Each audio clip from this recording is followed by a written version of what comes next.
is dealing with a problem that brought the prophet Elijah on the scene in the first place. And that is their attraction to idols. They were attracted to Baal and Asherah, Baal's girlfriend, the idols that had now consumed the culture, even those who named the name of God. We've defined an idol already, but just so that we review, an idol is an unauthorized noun, person, place, or thing that you look to get a need met. It's an unauthorized person, place, or thing, an unauthorized noun that you look to for that thing to be the source of a need being met. Something God has not approved, but you're looking to it to be the source of your provision. That's an idol. Granted, we over here don't worship trees by and large, or the moon or the stars. Well, I can't really say that because folks are still checking their horoscopes as an unauthorized source. Because the Bible says when you check astrology to find your source and your direction based on the movement of the stars or the month you were born or any of the like, you have appealed to an unauthorized source to be the definition of your needs being met and the definition of your identity. So that is idolatry. So you may not do any of the things people may do. You just have an American idol.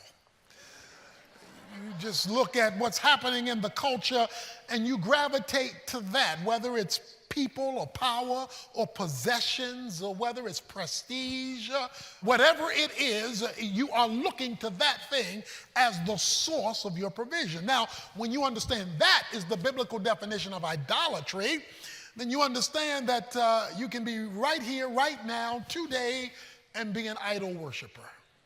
Because while you're sitting in church, God is not your source. He's a point of reference, but he's not your source. And so we have seen some of the supernatural activity of Elijah, and we've tried to say this transfers over to you today. The principle of God's supernatural work that we're discovering in his life relates to your life. We come in chapter 18, and we come to a place where now the prophet Elijah confronts King Ahab. He confronts King Ahab, and he confronts him in chapter 18, verse 17. And when Ahab saw Elijah, Ahab said to him, "Is this you, you troubler of Israel?" In other words, you getting on my nerves, Ahab says. "Is this you, Elijah, you bringing all this trouble to Israel?" Elijah responds in verse 18, "I have not troubled Israel, but you and your father's house have, because you have forsaken the commandment of the Lord and you have followed the Baals." You follow the idols. Elijah is not concerned about being politically correct. So he refuses to be politically correct. He says, "Ahab, you have brought this about because of your pursuit of idolatry. You've caused the heavens to shut up. It's no longer raining. The culture's in trouble because you have pursued another god." One of the reasons you're seeing all of this chaos around us, even in our culture and in our country, is because we have forsaken the Lord our God.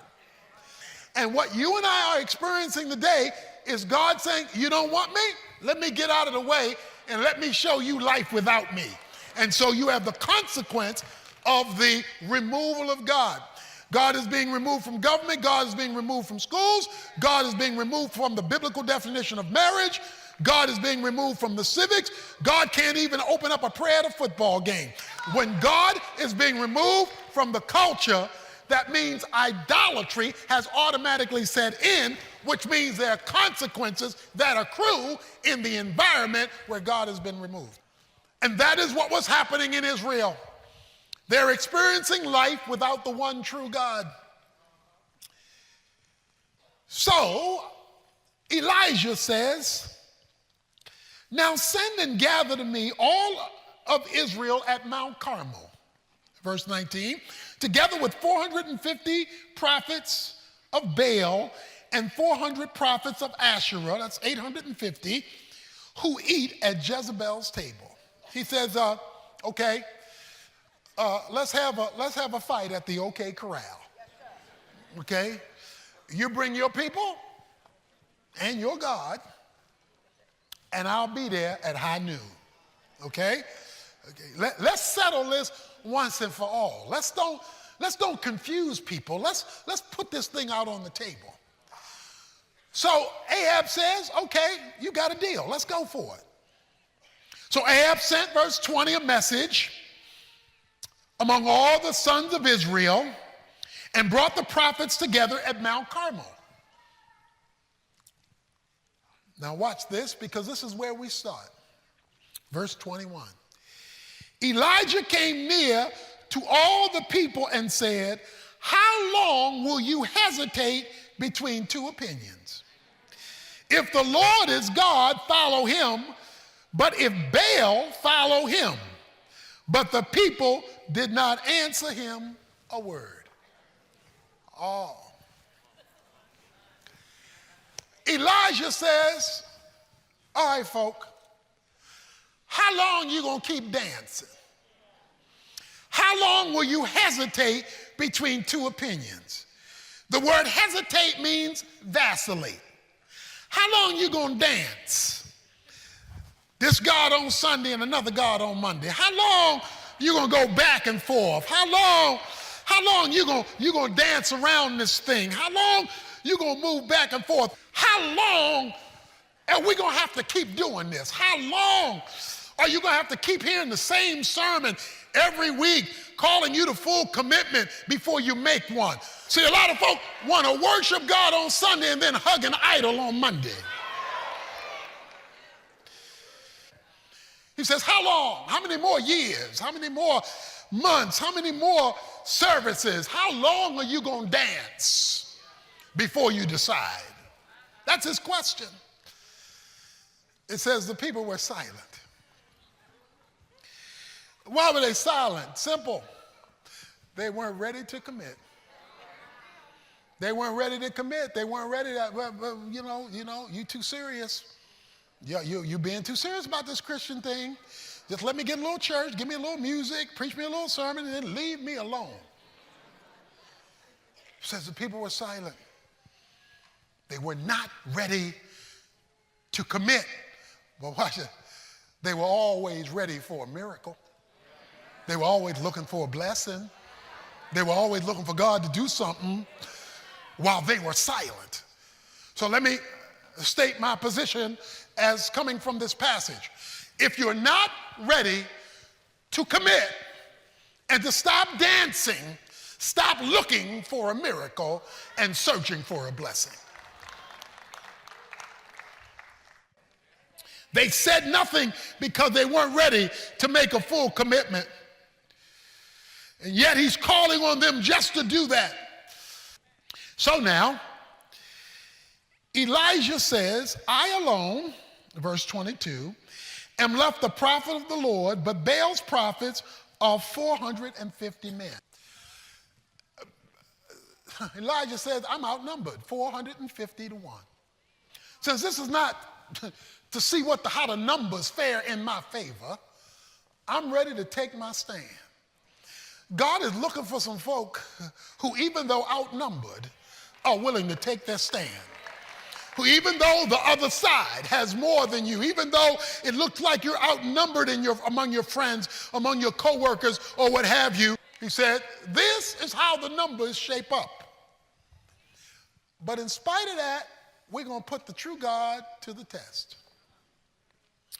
He says, why don't you bring, verse 23, 2 oxen, and let the 450 choose 1 oxen, and I'll take whichever one they don't choose, put it on the wood, put it on the altar, but don't put a fire under it. And then you 450, you call on the name of your God and tell your God, light the fire. Okay? Tell your God, be the Ohio players, fire. Tell your God to light it up. And then I'm going to call on my God. And let's see whose God is the God of fire. Now, unless you understand Baalism, you can't appreciate this, but Baal was the god of fire, the god of the sun. So you figure if Baal is in charge of the sun, he can light something up. So he's challenging him at the very core of the greatness of their God. Says, let's see what your God can do. So they agree. He is so confident in his commitment to God that he will challenge the majority. Oh, do we need some committed Christians today who are so committed and so confident in their God, they don't mind being outnumbered. Because they understand that once God, the true God, is in the equation, the numbers shift. So he says, come on, let's don't talk. Let's do this thing. Let's do this thing. And so here's what they do. The 450 agree. And so they chose the ox, in verse 26, they took the ox and prepared it in the name of Baal. And from morning to evening, they were saying, "Oh, Baal, answer us." But there was no voice. No one answered. And they leaped about the altar which they made.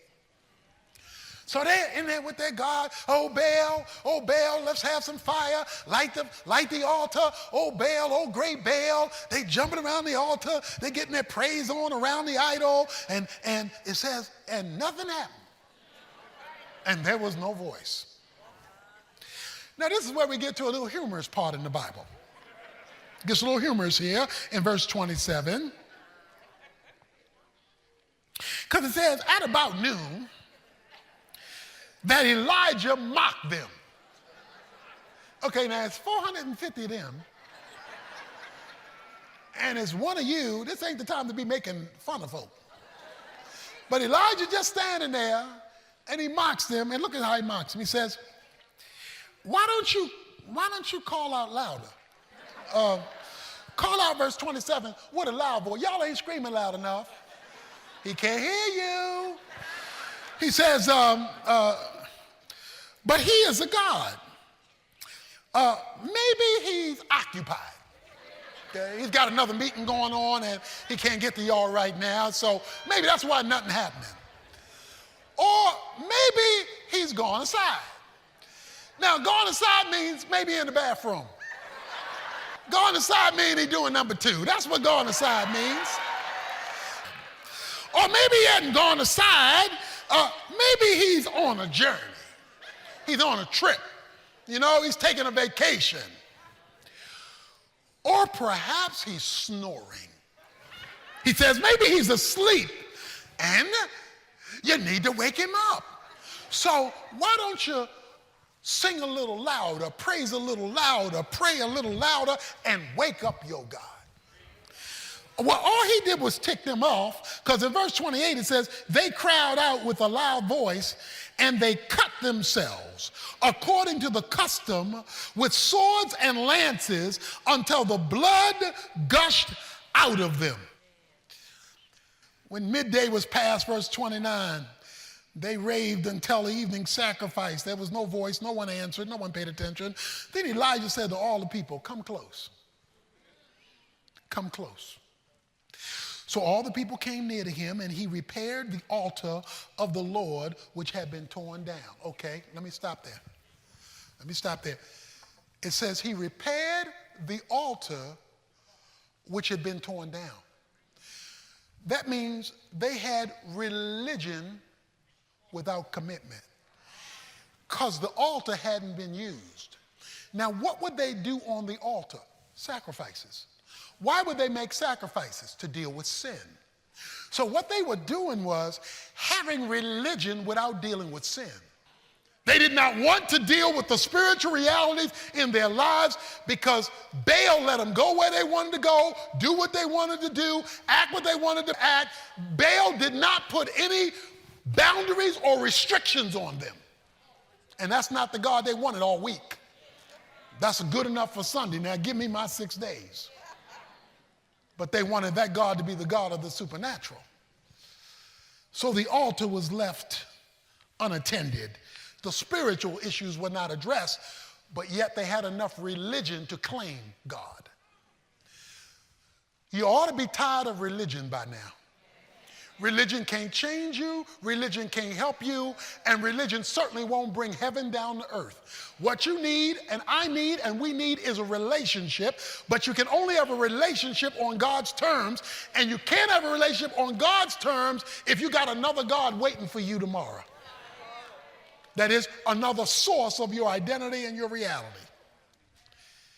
And so Elijah took 12 stones, according to the number of the tribes of the sons of Jacob, to whom the word of the Lord had come, saying, Israel shall be your name.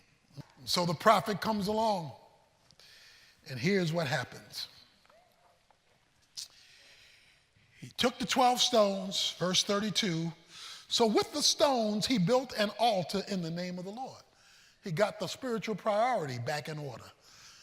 And unless we do that as a church, unless that's the main thing, every other thing is a waste of time. He got the altar back, the spiritual part back, the confession of sin and the pursuit of righteousness back. The altar represented all that. And then he made a trench around the altar large enough to hold 2 measures of seed. So he digs this hole around the altar. Now watch what he does here. He arranges the wood, verse 33, cuts the ox into pieces, lays it on the wood, and he said, fill 4 pitchers with water and pour it on the burnt offering. Now wait a minute. If you're trying to light up something, you don't pour water on it. You're not trying to pour water on it. You want to keep it dry so that it lights quickly. But he pours water on it. Oh, but that's not all he does. Because according to verse 24, he says, do it a second time. So they pour water on it, they wet the wood, wet the ox, wet everything. He says, pour 4 more pitchers on it. So water, okay, he does it again. Oh, but is he finished? No, do it a 3rd time. And they did it a 3rd time. So he prays. And he prays at the evening sacrifice, O Lord, verse 36, the God of Abraham, Isaac, and Jacob, the covenant-keeping God, today let it be known that you are God in Israel. I am your servant, and notice this, I have done all the things at your word. Let it be known what you will do when people are committed to you and your word. In other words, I'm not like y'all, I ain't dancing. I'm not like y'all, I'm not going back and forth. I am totally committed to his word. That's how you know if you're dancing or not. He says, let it be known that I'm for real because I obey your word. In other words, God, your word has the final say-so over my decisions. Until you get to that place, you're not fully committed. If you're not fully committed, you have limited or lost access to the miraculous. So he says, I have kept your word. Answer me, O Lord, verse 37. That this people may know that you, O Lord, are God, and that you have turned their hearts back again. And the fire of the Lord fell and consumed the burnt offering, the wood, the stones, the dust, and licked up the water in the trench. Now, this is one of the scenes I want to see on instant replay when I get to heaven. Because it not only said the fire fell, but it says it consumed the stones, the wood and the stone. But here's the part I like. It said it licked up the water around the trench. Oh, and when you see God show off and show out for you, when you see him do exceedingly abundantly above all you can ask or think, when you see because you've rebuilt the altar of full commitment, he said he saw it. And then the people saw it. They fell on their faces and said, the Lord, he is God. The Lord, he is God. Does anybody here know what a hillbilly road bump is? A hillbilly road bump is an armadillo dead in the middle of a road. That's what's called a hillbilly, country people call it a hillbilly road bump. Okay? Now let me explain. 500,000 armadillos every year are killed in the middle of the road. Every time I've seen an armadillo, it's on his back and his legs are sticking up in the air. Every time I see an armadillo, it's dead in the middle of the road. Because here's what they do. They start crossing the road. They stop in the middle of the road. They stop in the middle of the road with cars coming. They stopping in the middle of the road with cars coming, and they get run over. They get run over because they get comfortable in the middle of the road. Does God have any hillbilly road bump Christians in this place? Does God have any hillbilly road bump Christians? You come to church and you stay in the middle. You like Malcolm in the middle. You stay in the middle. You want to be able to step over here to the God of the Bible, but you want to stay over here to the world. You stay in the middle only to be run over by his glory when he moves down the center. But if he can ever get you to go all the way, heaven will open up. You will see heaven open, Jesus said. You will see the angels of God going up and down the Son of Man, and you will see what God can do because you've given him all you have. God is looking for some folks.